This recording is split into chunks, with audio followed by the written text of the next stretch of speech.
Vamos então conversar com quem entende do assunto. A gente fala agora com Rafaela Vitória, economista-chefe do Inter.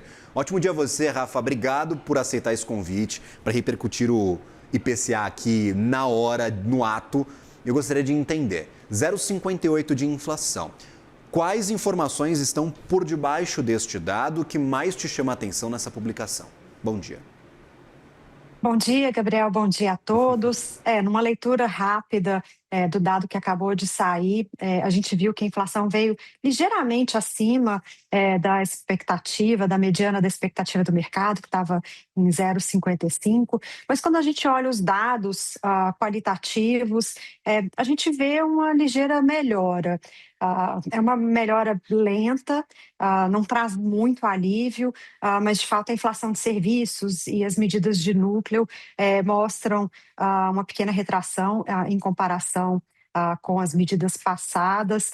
Então a gente vê essa inflação de alimentos, como você colocou, que puxa um pouco mais o IPCA cheio, como a gente diz, mas no qualitativo a gente ainda vê uma inflação alta, as medidas estão acima do centro da meta, mas a gente não vê uma deterioração. Então, pequena boa notícia aí, com qualitativo de IPCA não tão ruim, não tão preocupante como foram nas últimas leituras, mostra que a política monetária restritiva tem sido aí suficiente para segurar uma aceleração da inflação, apesar desse choque forte aí que a gente viu em energia elétrica agora e também principalmente nos alimentos, vindo principalmente da alta do petróleo e dos combustíveis.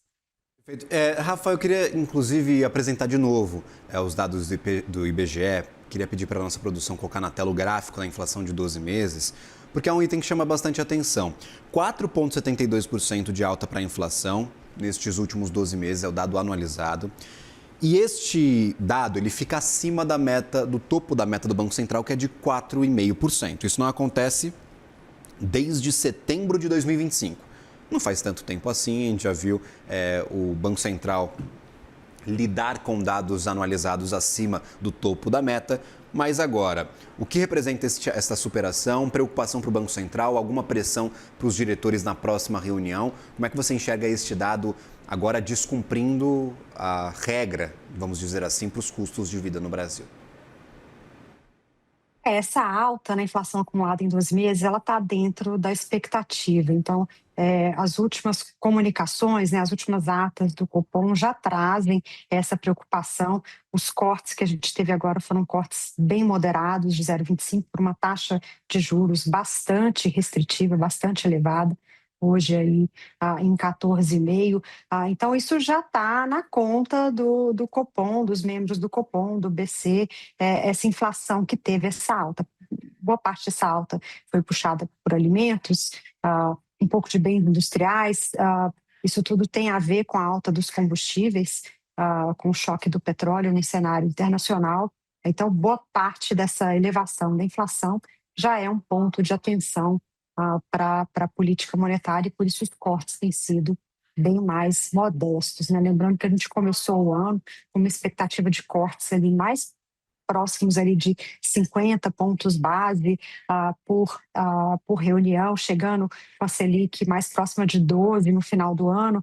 Hoje, a gente oficialmente aqui no Inter tem 13,25, mas a gente vê o risco de uma pausa, uma Selic aí mais próxima de 14.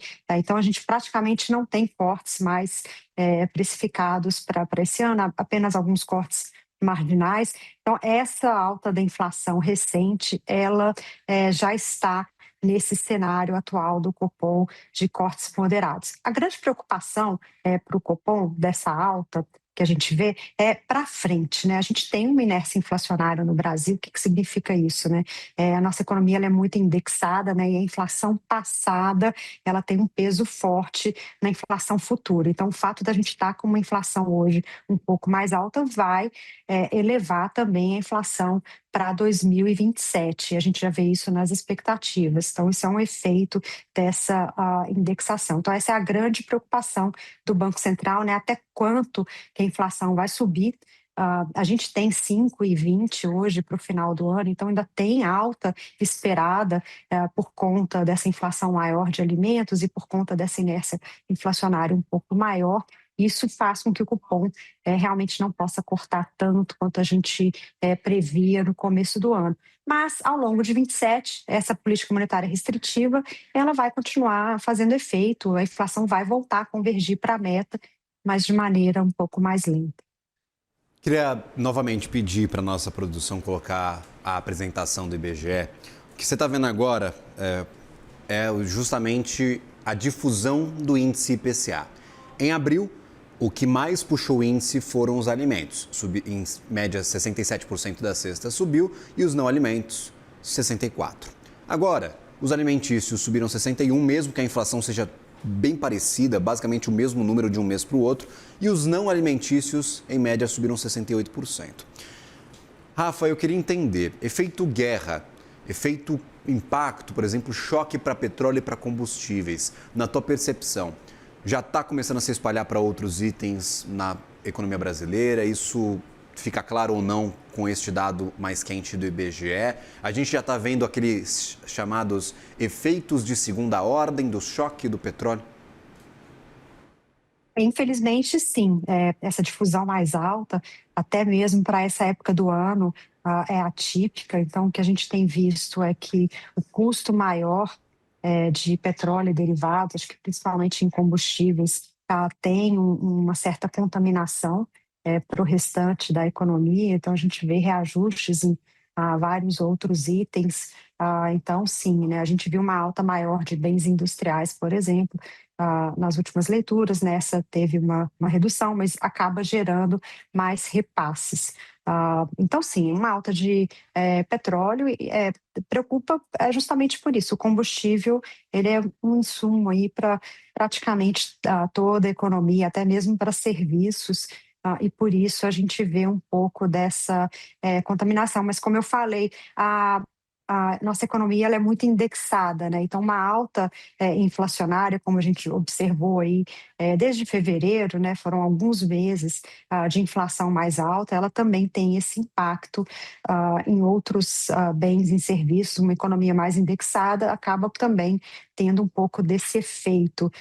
Então, serviços que às vezes são corrigidos uma vez ao ano, com o IPCA passado, agora que o IPCA de 12 meses está um pouco maior, ele tende a causar uma pressão um pouco maior, infelizmente.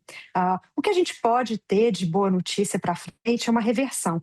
Talvez não tão imediata, a gente agora tem um pouco de risco de El Niño, que pode manter preços de alimentos ainda pressionados, mas quando a gente vê no horizonte próximo uma resolução para o conflito, uma queda do petróleo no segundo semestre pode trazer um alívio para baixo. Então, a gente pode ter uma certa compensação ali na frente, caso a gente de fato tenha uma resolução para o conflito e os preços do petróleo voltem a cair. Essa pode ser aí uma boa notícia para o segundo semestre, ao mesmo tempo que o câmbio segue relativamente estável. Isso também pode contribuir para que a gente não veja esses efeitos de segunda ordem se propagarem ainda mais. Rafaela Vitória, economista-chefe do Inter, obrigado por nos ajudar a entender estes dados de inflação e por ter aceitado esse convite para, no ato, aqui na publicação mesmo, vir conversar conosco. Até uma próxima. Obrigada, Gabriel. Bom dia a todos. Valeu.